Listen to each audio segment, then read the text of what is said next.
Les voy a hablar acerca del principio del interés superior del niño. ¿Por qué este tema y por qué cuando la Red Ecuatoriana de Psicólogos a través del doctor Marcos Ortiz me invitó a participar? Para mí fue primero muy grato y además de eso me sentí halagado en el hecho de poder contribuir a ustedes específicamente, en el hecho de que como abogado, habiendo estado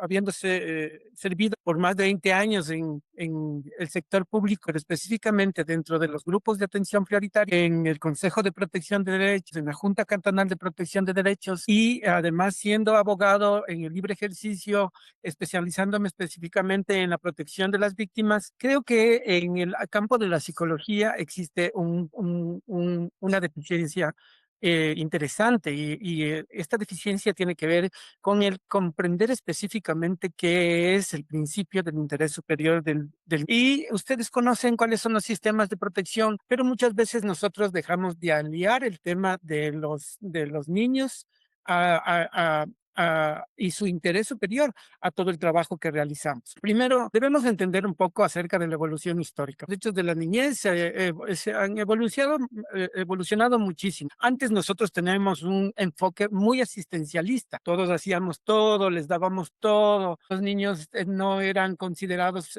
para que nosotros podamos darles, digamos, sino que todo les dábamos haciendo, les dábamos pensando. Pero luego de eso ya existe un modelo de protección integral, reconociendo a las niñas y niños como sujetos de derecho. Antes eran objetos del derecho. Primero nace en la Declaración de Ginebra, cuando nosotros encontramos ya el trabajo que empieza a hacer todo el proceso de la protección de derechos, y empezaron a enfocarse un grupo específicamente en los derechos de la niñez. Y en la primera declaración en la que nosotros encontramos temas de protección integral a los niños es en la Declaración de Ginebra. Luego, ya esto se hace un documento público, un convenio internacional en el que todos los países del mundo que son parte de la ONU han suscrito. Es el único convenio. Déjenme decirles claramente, es el único convenio internacional que está suscrito por todos los miembros de la ONU como tal. Ni siquiera el de derechos humanos. Hay países como Estados Unidos, por ejemplo, que no ha suscrito el Convenio Internacional de Derechos Humanos. Luego, tenemos la Convención sobre los Derechos del Niño, ya más bien es un desglose de la Declaración de los Derechos del Niño. La Convención viene a ser un desglose y vamos trabajando derecho por derecho, y vamos dándole, digamos, una estructural. Esto, al Ecuador ser un país que suscribió este convenio como tal, nos obligó también que en la Constitución del 2008 se reconozca a los niños, niñas y adolescentes como sujetos de derecho, y se hable de la priorización, ¿no es cierto?, de los grupos de atención prioritaria. Ahí nosotros encontramos a varios grupos, como ustedes conocen. Dentro de ellos tenemos niños, personas privadas de la libertad, que es que está ahorita en controversial, ¿no es cierto? Tenemos a las víctimas de violencia, a las mujeres embarazadas, grupos de personas con discapacidad, con enfermedades catastróficas. También tenemos a los indígenas y a los pueblos afrodescendientes. Todos estos grupos, ¿no es cierto?, que pertenecen a los grupos de atención prioritaria, tienen una característica especial. Ellos tienen una protección reforzada del Estado. ¿Qué quiere decir esta protección reforzada? Que si bien nosotros como ciudadanos tenemos una protección estatal, ser parte de un grupo de atención prioritaria le pone arriba del resto, le pone sobre el resto, y primero y con todo el poder el Estado va a proteger estos grupos de atención prioritaria. Esto nos obliga a nosotros a hablar entonces de que tenemos nosotros un enfoque de protección integral y garantía de derechos. Vamos a proteger a la persona no solo en el tema de derechos, sino integralmente, porque una persona no solo es objeto del derecho, como les había dicho, sino que es sujeto. Ahora tenemos nosotros que hablar de una protección integral, hablamos de todo lo que tiene que ver con su entorno, con su persona, y todo lo que le lleva a tener realmente una estabilidad. No podemos dejar de pensar, ¿no es cierto?, que muchas veces uno de los errores que más nosotros cometemos es que pensamos solo en los niños, en la niñez, como un objeto del derecho.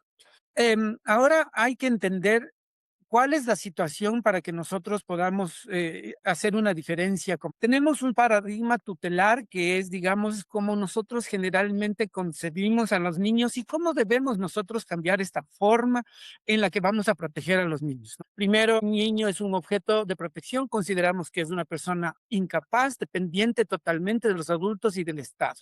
Frente al paradigma de protección, se reconoce la dignidad y capacidad progresiva para ejercer sus derechos. Decisiones que las toman otras personas, tenemos en la situación irregular, y ahora nosotros sabemos que los niños tienen que ser escuchados. Su opinión y participación es importantísima. El asistencialismo y beneficio que se le da, ¿no es cierto? Pensamos que los niños merecen caridad, protección desde la lástima, pero realmente lo que ahora se busca es la corresponsabilidad. La familia, la comunidad, el Estado, todos forman parte del bienestar del niño, la niña y el adolescente. Hay intervención focalizada, ¿no es cierto? Respuestas solo ante situaciones de riesgo, ¿sí? Ahora la intervención se le realiza en un enfoque de la totalidad, ¿no es cierto? De la capacidad y en garantía de los derechos. Antes, cualquier situación que pasaba, el niño era institucionalizado. Le separaban de su familia, le alejaban del núcleo donde estaba viviendo situaciones de riesgo. Ahora lo que busca el sistema integral es fortalecer la familia y aún la comunidad para garantizar el derecho de los niños. Antes se tenía una visión deficitaria, se enfocaba en lo que los niños les faltaba y la carencia que tenían, pero no se miraba la potencialidad que los niños tenían, ¿no es cierto? Mira, este paradigma, entonces, el paradigma de protección integral reconoce que los niños y adolescentes son titulares del derecho. Ojo que titular significa que yo soy el dueño. Nadie más es dueño de mi derecho. Y muchas veces nosotros concebimos, por ejemplo, les doy un ejemplo de un derecho del que son titulares los niños, el derecho a las visitas. ¿Sí? Todos dicen, es derecho del papá visitarle al guagua, es derecho de la mamá que el papá venga a visitarle al guagua. No, el derecho realmente le corresponde al niño, porque el derecho es del niño es a tener una familia. Y lo que se está complementando entonces es que el niño tiene derecho a gozar de una relación con sus padres, ¿sí? Estemos claros en eso, porque muchas veces nos confundimos y pensamos, los adultos somos buenísimos para tomarnos los derechos de los niños como tal.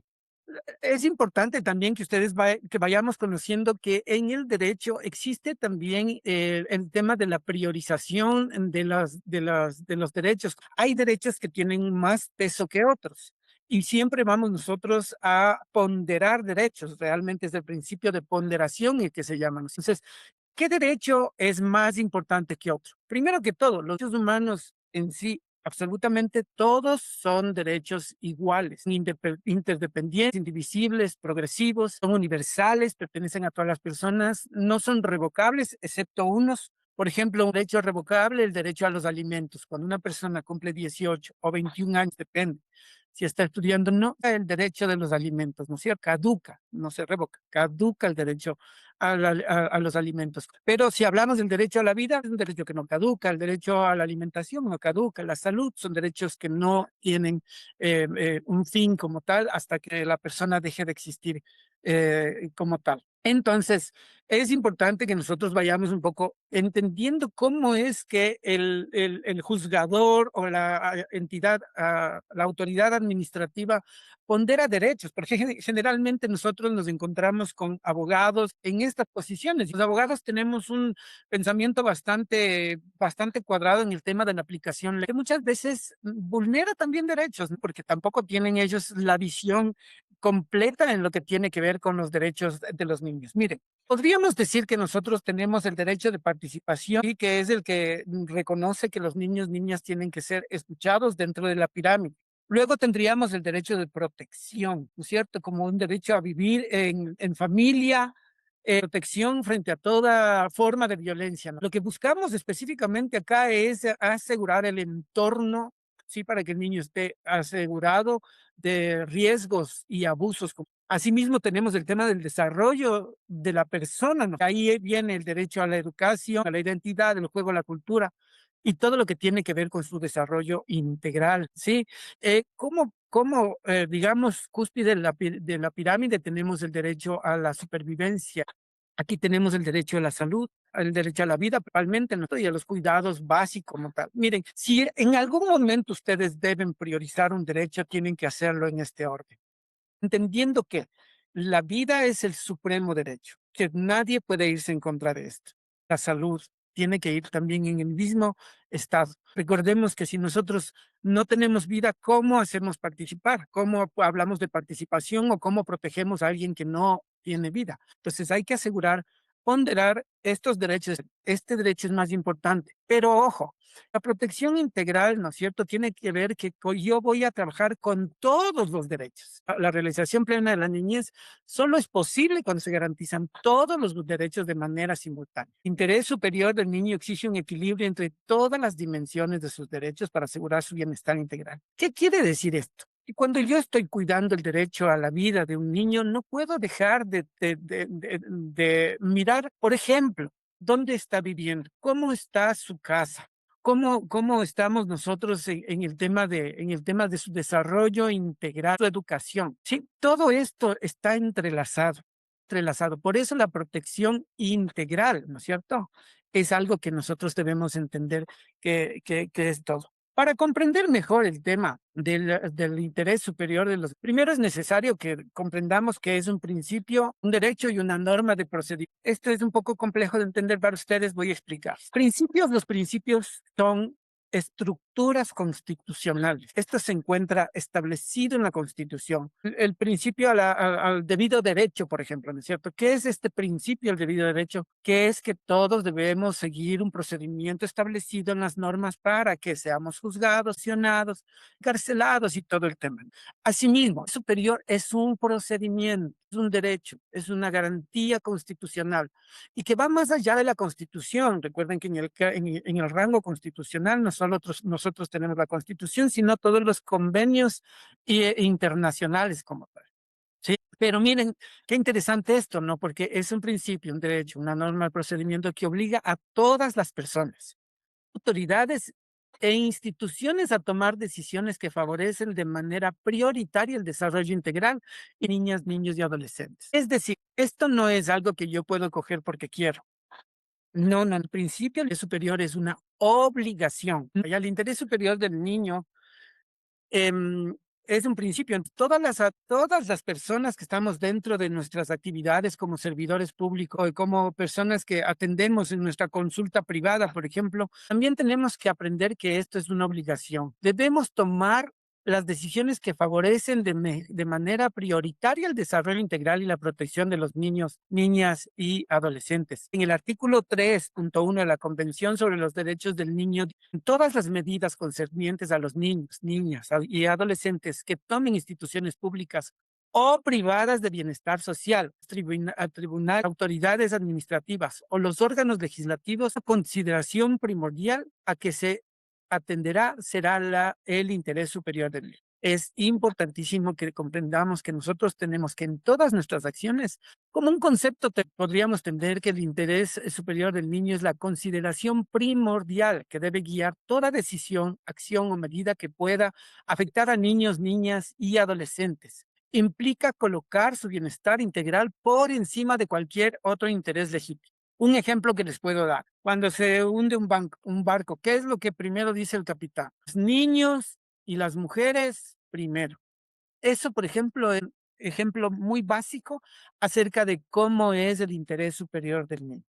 ¿Qué es lo que debemos nosotros entender? Que se basa en la dignidad humana. Todas las acciones, los derechos humanos y todo lo que tiene que ver con el trabajo con los grupos de atención prioritaria, específicamente la dignidad humana. Debemos siempre nosotros trabajar como una base en todas nuestras cuestiones, la visión de los derechos humanos, protección integral y el desarrollo integral. El alcance que nosotros debemos tener es que es en todas las decisiones, lo político, programas, servicios, todo el tema administrativo, en lo judicial, en legislativo, en todas las situaciones en las que nosotros estamos trabajando, debemos entender que tenemos que proteger a los niños y es obligatorio y transversal. ¿Qué quiere decir transversal? Que en todas las acciones que nosotros realizamos, siempre tenemos que pensar en la protección del niño. Siempre tenemos que estar pensando en el tema de la aplicación de derechos humanos de una manera transversal. Y debemos considerar que nosotros no podríamos hablar entonces de una aplicación si no le dejamos a los niños, niñas y adolescentes opinar sobre lo que se va a hacer en su vida. Además de eso, debemos entender que los niños, niñas tienen identidad y características singular. No podemos crear nosotros, bueno, ustedes son psicólogos y ustedes saben que no podemos crear robots que todos trabajen de la misma manera. Cada uno es singular, su entorno es singular y cada uno tiene una situación específica. Y el desarrollo integral es lo que les he venido conversando. No solo hablamos de protección de un derecho, sino de la integridad, el contexto y vulnerabilidad. ¿Cómo vinculamos nosotros todo este tema en los sistemas de protección? No podemos decir que el interés superior está alejado, sino más bien es el eje que orienta y articula a los distintos actores y sistemas responsables de garantizar los derechos y protegerlo de cualquier situación que los vulnere. ¿En dónde nosotros encontramos? En el Sistema Nacional de Protección de los Niños, las entidades de protección y bienestar, en el sistema judicial y la justicia juvenil y familiar, y en la comunidad, la sociedad y la familia. En todos los sectores nosotros encontramos que el sistema de protección vincula a los niños como tal. No se olviden, esto les voy a repetir varias veces porque necesitamos entenderlo. ¿Qué sustentan? ¿Cuáles son los principios que sustentan el interés superior de la no discriminación, participación, supervivencia, desarrollo y la protección integral como tal? ¿Cuáles son las tres dimensiones del interés superior del niño? Primero, la protección. Cuando les hablo de protección, ¿qué quiere decir? Primero, garantizar la seguridad y el cuidado frente a situaciones de riesgo o vulneración.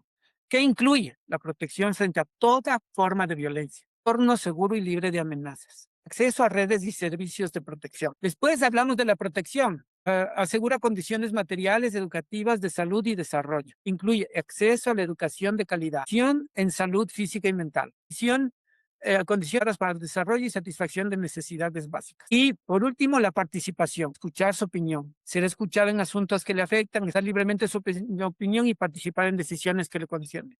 Estas son dimensiones que se trabajan en el tema del interés superior. Si ustedes se dan cuenta, ustedes están dentro de la provisión, porque están en el segundo punto que dice atención en salud física y mental. Entonces, el que el niño se atienda con un psicólogo, cuide su salud mental, tiene que ver con un derecho específicamente. Hay cosas que judicialmente, y nosotros trabajamos muy de la mano, como conocen en todos los sistemas, en el sistema judicial. Por eso, desde nuestra perspectiva como abogados, permítanme decirles, primero, ustedes deben, y les voy a explicar antes de esto. ¿Por qué les estoy hablando de esto? Porque yo como abogado, ¿dónde voy a ir a atacar el informe que levante un psicólogo? Las cosas que yo le voy a decir, estoy siendo infidente con mi gremio, con el gremio de abogados, porque estas son las cosas que yo buscaría para echar abajo su informe. Primero, cuando ustedes reciben el caso, yo voy a ver que ustedes lo hayan recibido de una adecuada manera. Es que revisaron la información inicial, si es que realmente tuvieron el tema de confidencialidad, si es que no revictimizaron a los niños. Luego vamos a ver qué tipo de planificación en la evaluación se ha desarrollado. Se define el objetivo, logra el alcance de lo que buscamos nosotros como abogados cuando solicitamos una pericia, si los métodos que utilizaron son adecuados y los instrumentos que ustedes están utilizando son adecuados en temas de edad, madurez, contexto del niño. Si es que la recolección de la información que ustedes tuvieron se obtuvo de manera legal, ¿sí? Relevante a través de entrevistas, observaciones, pruebas psicológicas, revisión de documentos, priorizando la participación del niño. Si es que aplicaron el enfoque del derecho, que es muy importante, sí. Si es que su percepción no es solo una percepción, aplicaron un enfoque de derechos en todas las cosas que hicieron o vulneraron los derechos del niño, o vulneraron el contexto familiar, o vulneraron inclusive el procedimiento. Y luego, vamos a Doc, ver no que están viendo las diapositivas, me dice. no te creo. Y ahora, ¿qué hago, hijos de Dios? Espérenme un segundo. Denme un segundo. Qué raro. Ahí están viendo, chicos. Ok. De todos modos, voy a compartirles la diapositiva para que se les haga llegar en el este, ¿ya? Díganme si ahí ya les están viendo. No, Ahí sí, ya. Creo que ahí está, chicos. Sí, ahí eso. Ya, ok.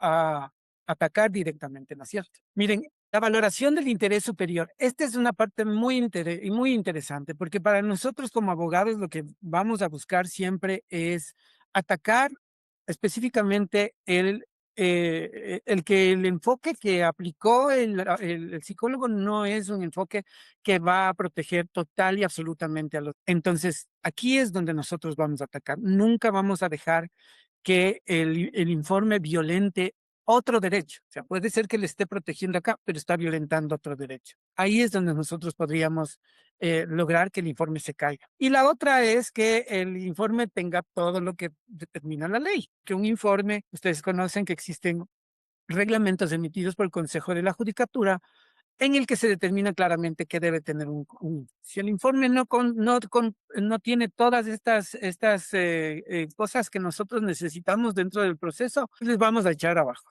Ahora, miren, acá nosotros tenemos la ruta que ustedes deben implementar, ¿no es cierto? Deben detectar y comprender el caso. ¿Cierto? No sencillamente, bueno, tengo otro caso. Yo sé que el sistema judicial siempre está saturado. Las juntas de protección de derecho viven saturados. Las unidades de protección de violencia contra la familia y el entorno familiar viven saturados. La fiscalía está saturada. Un perito que trabaja en el sector público realmente tiene muchísimo trabajo. En el sistema de salud están saturados. Todos están saturados. Pero eso mismo a nosotros como abogados nos ayuda a entender y analizar el hecho de que no están prestando todo esto se caiga, ¿no? Vamos en el tema de que ustedes tienen que evaluar con enfoque de derechos. ¿Se acuerdan de la pirámide que les di? Todas sus decisiones tienen que analizar cada uno de estos engranajes que les había dado, ¿no es cierto? Cada una de estas partes en las que nosotros veíamos que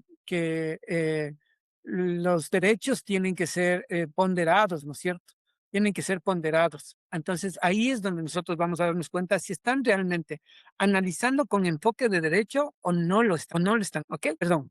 Valorar el interés superior del niño, como les decía, no se olviden, esto es muy importante que ustedes lo digan. Ahora, el informe que ustedes deben hacerlo es con objetividad y claridad. Miren, dar el informe psicológico de manera clara, precisa y comprensible, incluir análisis, conclusiones, recomendaciones, basarse en evidencia científica y en el enfoque de derechos y mantener confidencialidad y ética. Porque estas son cosas que nosotros vamos a observarlas siempre. Y también vamos a ver qué fue lo que ocurrió después. El informe no solo puede quedarse en el hecho de informo y ya está, y de recomendaciones. No, hay que hacer un seguimiento, hay que derivar a las otras instituciones del sistema de protección. Por eso es un sistema de protección, porque no está formado solo de un organismo, existe un entorno, organizaciones que articulan todas sus potencias para proteger a los niños como tal. ¿Qué es lo que debe incluir el informe? Identificación del niño, de quien solicita el informe, fecha el contexto, el motivo de la evaluación, razones por las que se solicita la evaluación, la metodología, los instrumentos utilizados, fuentes de información, versión del niño o niña, hallazgos principales, descripción e interpretación de los hallazgos relevantes, fortalezas, necesidades y factores protectores, comes de los hallazgos en relación con el interés superior del niño y las recomendaciones, acciones que sugerimos, ¿no es cierto?, para promover y proteger los derechos de los niños como tal. Y debemos que entender que un informe psicológico con enfoques de derechos es una herramienta para comprender la situación del niño, fundamentar decisiones y promover acciones que garanticen su bienestar integral y el respeto a los derechos. Miren, esto es muy importante. Su informe no es determinante, la ley lo dice eso, pero fundamenta la decisión de un juez, de una autoridad administrativa, de un fiscal, el informe que ustedes pueden levantar. Por eso no podemos quitarle el valor jurídico que esto tiene y el valor psicológico. En los personales tenemos baja autoestima, dificultades emocionales, experiencias traumáticas, problemas de conducta. En los educativos, bajo rendimiento escolar, ausentismo, exclusión, falta de apoyo académico. En lo social, pobreza, desempleo, discriminación, violencia comunitaria, falta de servicios. En lo cultural, creencias o prácticas que vulneran derechos, estigmatización, roles de género restrictivos. Miren, frente a estos factores de riesgo, nosotros debemos también entender que ustedes deberían proyectar su informe al tema de la protección como tal. Estos factores protectores, en cambio, son las condiciones y recursos que van a darle la capacidad al niño, a fortalecer su círculo familiar, a generar mayor bienestar en todo lo que está generando un impacto en su vida. Entonces, ¿qué es lo que nosotros tenemos que ver? En el tema de los familiares, por ejemplo, tenemos nosotros que ver que los vínculos afectivos sean positivos, comunicación abierta, tengamos nosotros normas claras, apoyo emocional, cuidado, en el tema personal una buena autoestima, habilidades sociales, autonomía, resiliencia, en lo educativo, una escuela inclusiva, docentes comprometidos, buen clima escolar, en lo social y comunitario, redes de apoyo, accesos a servicios, participación comunitaria, en lo cultural, la valoración de la diversidad, prácticas culturales positivas y por último, nosotros debemos entender que el bienestar del niño se fortalece cuando los factores protectores superan a los factores de riesgo. Esto es algo que debemos comprender. Los protectores deben ser mayores. Cuando yo genero un informe, debo entender que esto tiene que ir más allá de lo que yo, más allá, mi recomendación es que ir más a los factores protectores que a señalar los factores de riesgo. ¿Ok? Miren, para que ustedes tomen decisiones de determinar el interés superior del niño, es importante que ustedes aprendan a hacerse varias preguntas, ¿no? ¿Cuáles son los hechos más relevantes de la información? ¿Tengo la información suficiente, actual y confiable sobre la situación del niño? En el tema de las necesidades y los derechos, la decisión garantiza sus derechos y responde a sus necesidades prioritarias. ¿Cuál es el impacto de la opinión posible? ¿Qué opción favorece más su bienestar integral a corto, mediano y largo plazo? Se ha escuchado la información y escuchado de manera adecuada según su edad y madurez. Ahí nosotros tenemos dos campos, la respuesta sí y la respuesta no. Por supuesto que si la respuesta sí, el informe va a guardar todo lo que tiene que ver con los derechos. Pero si la respuesta no, nosotros tenemos que regresar. Tenemos que regresar y volver a analizar cada una de estas cuestiones. Como les decía, la decisión debe responder al interés superior del niño, ¿ya?